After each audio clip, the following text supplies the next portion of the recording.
अब दिग्गी मियां को हिंदुओं के भजनों से भी आपत्ति हो रही है। जय श्री राम के नारे यदि यात्राओं में लगते हैं तो उनके पेट में दर्द हो रहा है।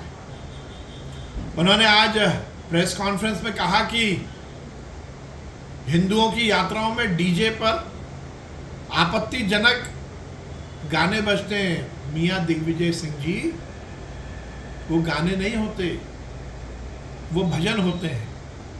पर आप तुष्टीकरण की राजनीति में इतने आगे बढ़ गए कि आपको भगवान के भजन भी आपत्तिजनक लगने लगे। वैसे मियां दिग्गी की ये आदत पहले से है। उन्होंने हर समय सनातन का, हिंदू धर्मावलंबियों का, हिंदू ग्रंथों का, हिंदू देवी देवताओं का अपमान किया है। पाकिस्तान परस्ती की बात करने वाले दिग्विजय सिंह जी हर समय से इस देश को तोड़ने की बात करते हैं। इस देश में धर्म आधारित विघटन, जाति आधारित विघटन, ये उनकी आदत में शुमार हो गया है। राम मंदिर का विरोध करने वाले, राम सेतु को तोड़ने का षड्यंत्र रचने वाले दिग्गी मियां से और कुछ अपेक्षा की भी नहीं जा सकती। पर सनातन के खिलाफ, हिंदू देवी देवताओं के खिलाफ, हमारे तीज और त्योहारों के खिलाफ अब इस तरह की बयानबाजी को सहन नहीं किया जाएगा।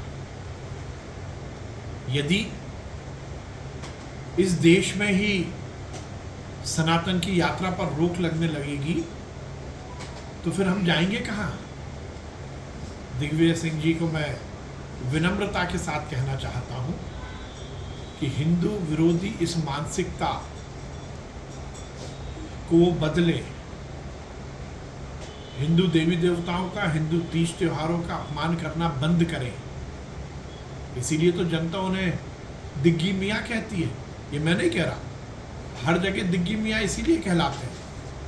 तुष्टीकरण की राजनीति, कट्टरपंथियों को संरक्षण देना, जाकिर नायक जैसे इस्लामिक आतंकवादी के मंच पर जाकर उसकी महिमा मंडन करना, हाफिज शहीद को जी कहकर पुकारना, अफजल को गुरु कहना, पाकिस्तान के पत्रकारों के साथ मिलकर हिंदुस्तान के खिलाफ बात करना, ये दिग्विजय सिंह की आदत हो गई है। एयर स्ट्राइक, सर्जिकल स्ट्राइक पर प्रश्न चिन्ह लगाकर सेना और सैनिकों का अपमान करना, ये दिग्विजय सिंह की आदत हो गई और वो अब इस मानसिकता को बदले, ये ठीक नहीं है। दिग्गी मियां को रामदेव बाबा से आपत्ति नहीं है, उनके भगवे रंग के जो वस्त्र है उससे आपत्ति है।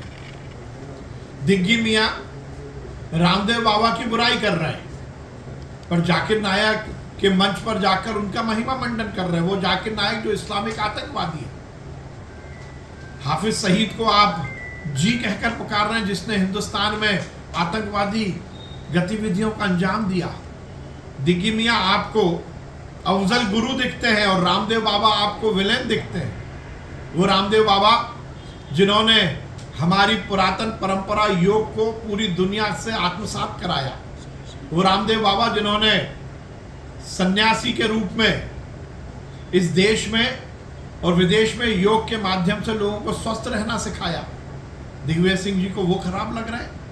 दिग्गी मियां, आप तुष्टीकरण की राजनीति को कहां तक लेके जाओगे? क्या आपको कोई विदेशी फोर्सेस है वो स्पॉन्सर कर रही है?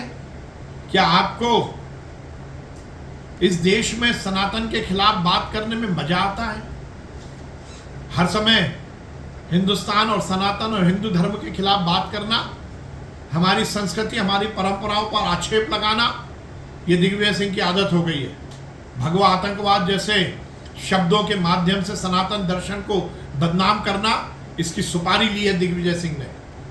दिग्गी मियां, इस तरह तुष्टीकरण की राजनीति के माध्यम से एक संत को बदनाम करने की कोशिश ना करिए। देखिए, अल्पसंख्यकों को वोट के रूप में तो उपयोग कांग्रेस ने किया। 75 साल की आज़ादी के बाद 55-60 साल तक कांग्रेस सरकारों में रही। क्या मुसलमानों का हित किया? यही मियाँ दिग्विजय सिंह इतनी बातें करते हैं। बताइए इनके शासनकाल में कितने मुसलमान बच्चों को इन्होंने तालीम दिलवाई, ये बताएं कि कितने मुसलमान के इलाकों में उन्होंने नाली बनवाई।